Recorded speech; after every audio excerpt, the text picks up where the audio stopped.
If you're from New Zealand, you will know most things about the Maori people and the Maori culture. For the rest of us, the most we have probably heard is something about a haka when the All Blacks play rugby. It turns out the Maori culture, which is the culture of the first people who settled in New Zealand. Here are 10 terrifying facts about Maori warriors. Their tattoos were carved in. Tattoos held a special significance to the Maori people and meant both men and women would get them. The most common place to get them was the face, but some Maori people were known to get their necks, torsos, and arms tattooed as well. Most Maoris started getting their tattoos during adolescence. Each design was unique, but generally they were in the shape of spirals. They were tattooed on during a ceremony, and each line showed the person's bravery and strength. After all, these tattoos weren't put on using a needle gun. Instead, they were carved into the skin using a mallet and a chisel that was made from bone, and the ink was made from ash and fat. This left the skin with grooves like a record, instead of being smooth like modern tattoos. The war dance. One of the most notable traditions used by Maori warriors and still used by many of their national sports teams today is the traditional native dance called the Haka. During the dance, the participants say a chant, stamp their feet, stick out their tongues, and bulge out their eyes. While the dance was often performed to welcome special guests, it was actually developed for war. The dance was used in two different ways. The first is that it was used to intimidate their opponents. The other way it was used was that it was performed before a battle during a ritual. If there was something wrong with the dance, then the elders were sure that it was a bad omen. This gave them the chance to either abandon or modify their plans. The mere club was used to crack skulls. The mere club was the most common weapon used by Maori warriors. It was in the shape of a teardrop and made from bone, jade, or stone. They were often decorated and considered heirlooms since it took so long to craft one. They are a blunt force weapon and were used in close-range fighting. Often a Maori warrior would attack an opposing tribesman by swinging the mere club down on his shoulder. This would hopefully break the collarbone or dislocate or break the shoulder. Then their opponent would be unable to defend himself against a blow to the head, often to the temple. Behind the temple is the tarian, which is the weakest point of the skull.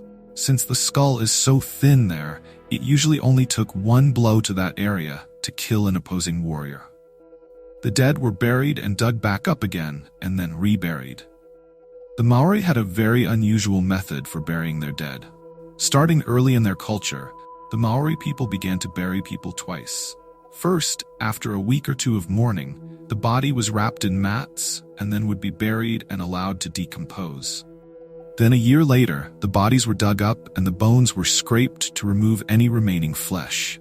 The bones were then painted with red ochre, which is a natural pigment, and taken to different settlements where they once again mourned the dead. Then there was another ceremony before they were buried again in a sacred place. Once the second burial was complete, the person's soul would go on to their mysterious afterlife. The war strategy. A war party, called a hapu, usually never consisted of more than 100 men, and in some cases women fought as well. Sometimes multiple hapus would come together. But with more warriors, they became less organized. Warriors were also trained from a young age, and every male was trained as a warrior. One specific thing they worked on was wrist strength. This would make their weapons, like the mia, much more effective. How the Maoris would attack other tribes is by traveling to enemy settlements quietly or pretending they were out on a hunting expedition. Once they got close, they would attack often at dawn. All the men were killed because this eliminated the chance that any tribesmen could come back and seek revenge. The women were also taken as a prize of war. Heads of the killed were taken as trophies. Heads held a special significance to the Maori people, and they were known to take the heads of their fallen enemies. Once they had the head, they would remove the brain and the eyes. Next, all the orifices were sealed with flax fiber and gum. The head was then boiled or steamed in an oven. Then the heads were dried in the sun for several days, and they were treated with shark oil. One reason why they kept the heads of their enemies was so they could mock it later. One missionary said he watched one chief say to the head of an enemy chieftain, "You wanted to run away, didn't you? But my green stone club overtook you, and after you were cooked, you were made food for me. And where is your father? He is cooked. And where is your brother? He is eaten. And where is your wife? There she sits, a wife for me. And where are your children? There they are, loads on their backs, carrying food as my slaves. If that wasn't insulting enough, they also developed a bizarre game with the heads. They would pile them in a heap and then set the head of the principal chief on the top of the pile. Then, using stones or other heads, they took turns trying to knock off the head at the top of the pile. Captain James Cook's first encounter was terrifying.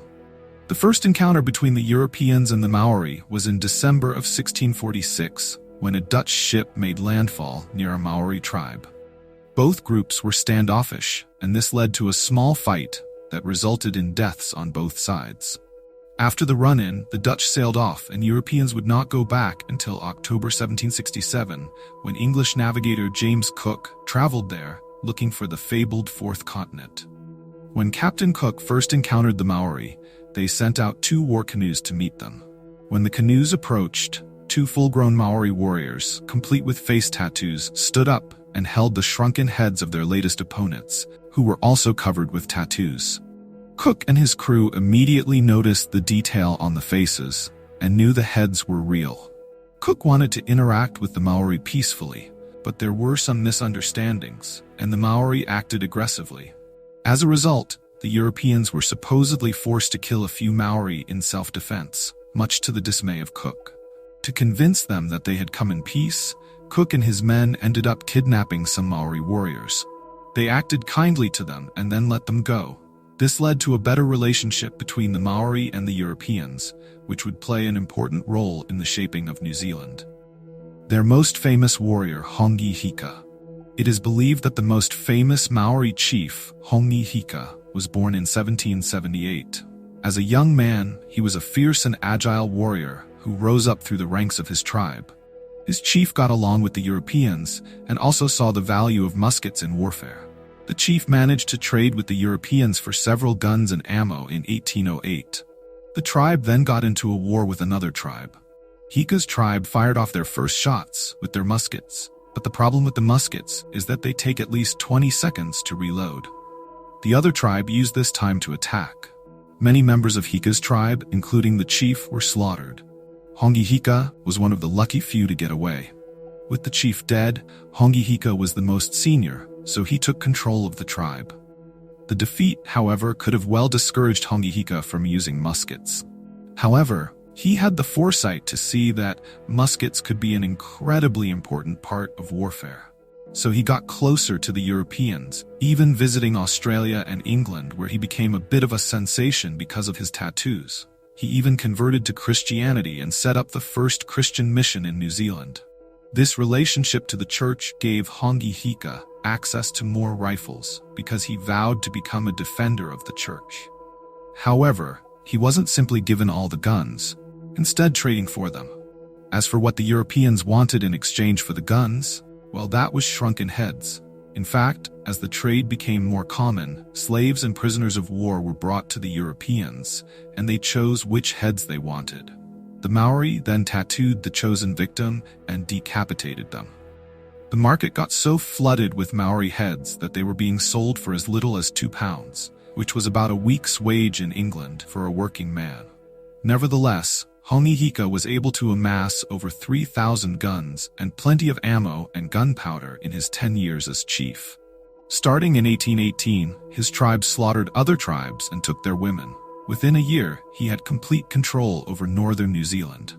However, other tribes soon followed in Hongi Hika's footsteps and bought their own guns. Hongi Hika was killed when he took a bullet in the lung in 1828. Infanticide. Like other warrior cultures, the Maoris committed infanticide. Females were more likely to be killed because tribes needed more males, since every male was a warrior, and there needed to be a decent number of warriors to ensure the security of the tribe. Also, males were more likely to be killed in battle, meaning that there would have been an upset in the sex ratios later in life. Infanticide was also common if there was anything wrong with the baby. Essentially, there were 5 ways that infants were killed. Their skulls could be crushed, they could be drowned in a stone basin, strangulation, suffocation, or finally, the most disturbing way was that the mothers would press against the soft spot on the skull and kill the baby instantly. They performed cannibalism. Whether the Maori warriors committed cannibalism or not is highly debated. Some historians believe that it was just Europeans trying to paint the Maoris as wild savages. However, besides witness accounts of cannibalism, tribal oral histories and archaeological evidence also strongly suggest that the Maori warriors indulged in cannibalizing vanquished enemies. There are a few reasons that the Maori ate their opponents, and it wasn't because they were hungry. One was to internalize their spirit, which they called mana. Another theory is that cannibalism was part of their post-battle rage. Another is that it would send a message to enemies. They thought that the greatest humiliation you could do your enemy was to kill them, chop them up, eat them, and then excrete them out.